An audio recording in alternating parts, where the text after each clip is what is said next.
And so far, no one has asked the president as he travels about the nuclear threats today from Vladimir Putin. They focused on the documents, which says a lot about a distracted White House. Phil Wegmann is with us, White House correspondent for Real Clear Politics. This is what you pointed out, sort of how crazy this is we're following the drip, drip, drip of the documents. The Daily Mail now reports the Secret Service does maintain records of visitors to Mr. Biden's Delaware home. This comes just days after the White House saying such records don't exist. Add this to the list of things that since this broke about 9 days ago or 10 days ago, the White House has said that have later turned out not to be true. Certainly, and this is what is going to cause the White House a headache, because they said that no such visitor logs existed. We've seen from this Daily Mail report that there are some sort of security logs. They might not be available to you or me or anyone else in the press, but it's the sort of thing that Congress can get its hands on. And what that basically means is that, no, this is not going to be a 1 week, 2 week story. Republicans on the House Oversight Committee, you better believe they're chomping at the bit to get those, and they're not going to let this go away. Yeah, no, certainly they don't want to let it go away. What's fascinating here was this is the White House that was supposed to restore sort of normal order, right? You didn't lie from the podium. You didn't obfuscate. You may say, I can't answer or no comment. But you think about the things that we'll call them misstatements. Misled the public about visitor logs. Didn't disclose for more than 2 months to the DOJ despite saying they'd been fully transparent. Documents found in a second location. Documents found in a third location after saying that they had stopped searching, but they were still searching in a third location. And now the administration continues to just say, hey, we're not going to say anything at all. The White House briefing room where you sit every day has turned now from relatively friendly into just downright adversarial. Take a listen. I'm sure you can understand that we're in sort of an information blackout. Are you not going to be taking questions? Peter, I'm not. We just went back. Do not comment from here, Peter. That has been consistent. You told me 6 times that turned out to be false. Are you sorry about that? I'll see you tomorrow. It's not your decision to make on what I can or can't answer from here.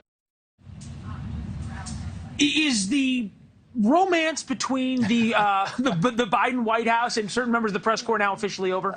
It's a very strange one. I don't think it's holding on. But you're totally right. I mean, this is the definition of an unforced error, because absent this document drama, you've got President Biden who would be focusing on past accomplishments, who would be taking shots at Republicans. Instead, what has he done through his handling of all of this? He's unified Republicans, and he's given them something to point at, which is, hey, there's smoke here. We're not hearing the full story, so we need to get to the bottom of this. And by the way, just a few weeks ago, Republicans were at each other's throats. They weren't speaking with one voice. Now they're speaking with one voice in condemnation of the White House. And Democrats are a little bit fractured. Right. We've been covering this. That there's a lot of Democrats who aren't necessarily attacking President Biden, but they won't support him because of this. They're worried about what comes next and what's learned next. That they go out based on what the White House says, and then all of a sudden the rug gets pulled out from under them.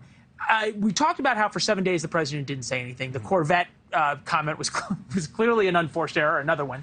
But today he talked a little bit about the documents. He said there's no there, and then he went after the press. Take a listen.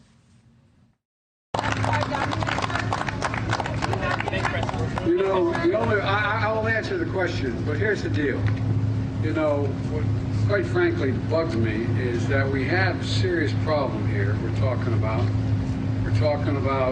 what's going on, and the American people don't quite understand why you don't ask me questions about that. But having said that, what's your question?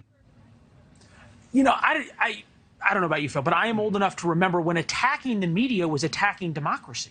Well, certainly a pretty soft attack in comparison to what we had a couple years Fair ago. point. That said, I think it goes back to something that you noted at the beginning of the show, which is we're talking about the possibility of nuclear war at a moment, you know, when things are happening in foreign policy and the president should have his eye on the ball. Instead, he's dealing with this. And so the answer that he just gave, the reason why I find it incongruent and frustrating is he says on one hand that he takes these classified documents very seriously, the ones that were found in his home office and his garage. And then in the other hand, he's telling the press, well, I wish you would focus on other issues. I think that this White House would be better served, and certainly this is my personal bias as a reporter, is if they just came out from the very beginning and said absolutely everything that they knew, rather than this slow drip, because that makes people think that they're being, lied to, or perhaps having a fast one played on them. And it makes reporters simply dig more. It's just sort of the nature of who we are.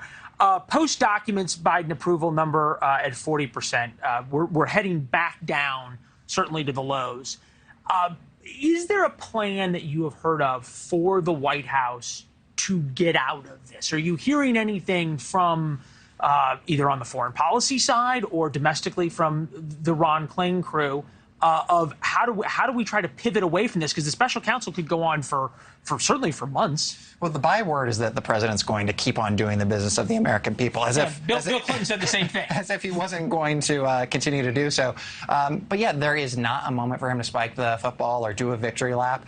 This puts the president in a particularly difficult situation. But what they have done more recently is they've gone after Speaker McCarthy's right flank. They're making an issue out of members like Marjorie Taylor Greene or Paul Gosar being placed on the Oversight Committee, almost sort of doing suppressing fire to avoid some of the headlines about why these documents were mishandled and trying to maybe change the subject. Thanks for watching. Go to newsnationnow.com to find NewsNation on your television provider. And don't forget to subscribe. Click the red button to get more of NewsNation's fact-driven, unbiased coverage.